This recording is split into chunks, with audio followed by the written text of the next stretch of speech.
बहुत से लोग हमारे पास आते हैं, बोले गुरुजी और तो सब ठीक है, हमारी कोई कदर ही नहीं करता, मोल ही नहीं समझता, ठटरी के बरे। मोल होगा तभी तो तुम कुछ होगा, तभी तो तुम्हारी कोई कदर करेगा। हल्के आदमी की थोड़ी कोई कदर करता है। अगर तुमको अनमोल बनना है, कोई तुम्हारी कद्र करे, तुम्हें लोग इज्जत नहीं देते, इज्जत दें, उसके लिए तुमको कुछ बनना पड़ेगा। पूछो क्या? अरे पूछो तो। अपने जीवन की व्यर्थ चीजों को हटाना पड़ेगा। यही नेडी में हमारा एक चेला रहता है, चंगीलाल, शायद भूल गए होंगे आप लोग, हम याद करवा दे। हमारा चेला रहता चंगीलाल, उसके पास एक पत्थर था बड़ा सा, एक मूर्ति बनाने वाले को बेच दिया 500 रुपया में। लेकिन मूर्ति बनाने वाले ने उसी पत्थर को काट छाट करके बढ़िया एक मूर्ति बनाई। तो चंगीलाल मूर्ति लेने गया तो कहा कि ये मूर्ति कितने की है? बोले 5000। तो चंगीलाल बोला वाह, ये पत्थर तो हमारा है जो हमने तुम्हें दिया था। बोले बिल्कुल सही, लेकिन हमने तुम्हें पैसे भी तो दिए। बोले 500 दिए थे, अब आज 5000 ले रहे, शर्म नहीं आती? तुमने किया ही क्या है? पहले मोटा पत्थर था, पतला कर दिया। पहले लंबा था, अब छोटा कर दिया। ऊपर से पत्थर घटा दिया और कीमत बढ़ा दी। तुम्हें शर्म नहीं आती? क्योंकि चंगीलाल नेडी का था। पता है मूर्तिकार ने क्या कहा? भैया हमने घटाने के ही रुपया लिए, 4500 जो बढ़ाए ना, घटाने के ही बढ़ाए। तो चंगीलाल बोला घटाने के रुपया क्यों बढ़ाए? तो बड़ी अनूठी बात उस मूर्तिकार ने कही। बोले भैया क्या घटाना है और कैसे घटाना है और कहां से घटाना है, ये अनुभव के हमने 4500 रुपया लिए। जो व्यर्थ है, जिसकी कोई कीमत नहीं है, हमने उसको हटा दिया, इसलिए इसकी कीमत बढ़ गई है। वैसे ही नेडी में रहने वाले, समस्त विश्व में रहने वाले हिंदुओं, अगर तुम व्यर्थ की बातों को हटा दोगे तो लोग तुम्हारी कद्र करने लगेंगे, तुम्हारी कीमत बढ़ जाएगी। व्यर्थ की बातें क्या है? कोई पूछे ना और तुम ज्ञान पेलने लगो। कई लोग ऐसे होते हैं, उनसे कोई कुछ पूछे ही ना, तब भी ज्ञान वो देते ही रहते हैं। उसको कहते हैं मुफ्त की सलाह।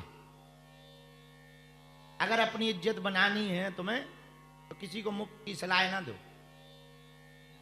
क्योंकि सलाह सुनते सब हैं, मानते बहुत। किसी को जरूरत पड़ेगी वो तुमसे अपने आप पूछेगा। अगर तुम्हें अपनी कद्र बढ़ानी हो तो दूसरा उपाय करो। पूछो क्या? कम बोलो, जो बड़ा कठिन है। तुम लोग बोले ही जा रहे, पता नहीं कब।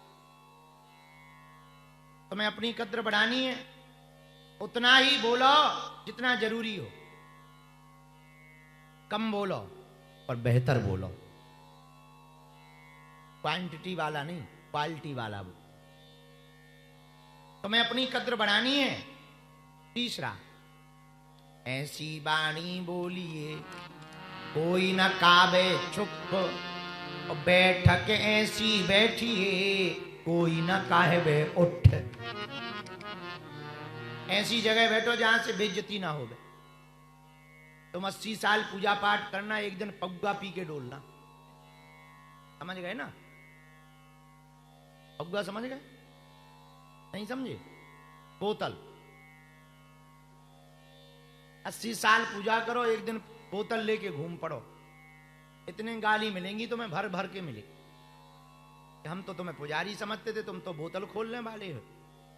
हाँ भैया, 80 साल की इज्जत 1 मिनट में उतर जाएगी। चित्र को संभालने में 2 मिनट लगता है, चरित्र को बनाने में पूरा जीवन लग जाता। आपको अपनी कद्र बढ़ानी है तो ये तीसरा उपाय है। सावधान रहो। कहां बैठना है ये निर्णय करो, किसके साथ बैठना है ये निर्णय करो। आज हमने दिन में एक बात बोली, पुनः बोल देते हैं। अगर तुम मदिरा पीने वाले व्यक्ति के साथ रहोगे तो तुम मदिरालय जाओगे, लेकिन भक्त के साथ रहोगे तो देवालय जाओगे। आपको अपनी कद्र बढ़ानी है। चौथा उपाय और पूछो क्या? अरे जोर से तो पूछो। अगर आपको अपनी कद्र बढ़ानी है तो चौथा सर्वोत्तम उपाय ये है, बहुत सरल वाला, बड़े लोगों की संगत। किराने की दुकान के कचड़े से ज्यादा सोने की दुकान का कचरा महंगा होता है।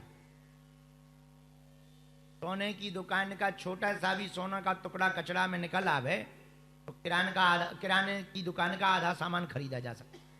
हाँ जी या ना जी? हाँ, तो कीमत सोने के सिक्के की तरह बनाओ कि नाली में भी गिर जाओ तब भी कीमत ना तुम्हारी घटे। इसलिए बैठो उनके साथ जो वास्तविक बैठने लायक हो, सबके साथ मत बैठो, अकेले भले रहो।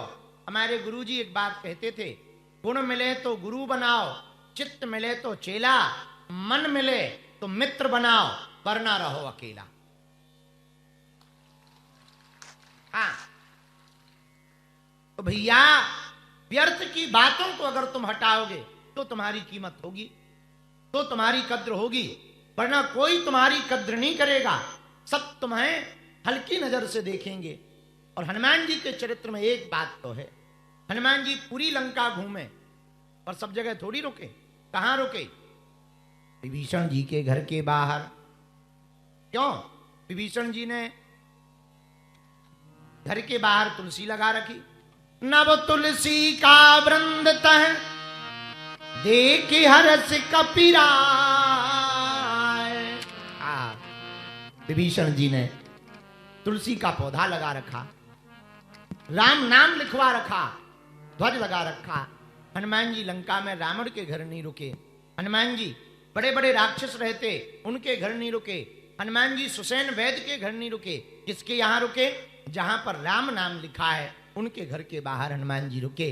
ये हनुमान जी से हमें सीख लेनी है कि हमें हर जगह नहीं ठहरना है। जिसके जीवन में भक्ति हो उसी के पास बैठना है। भक्ति करने वाले के बगल में बैठेंगे तो वो हमको मदिरालय नहीं देवालय लेकर के जाएगा।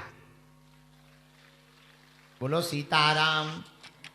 जोर से बोलो और जोर से बोलो।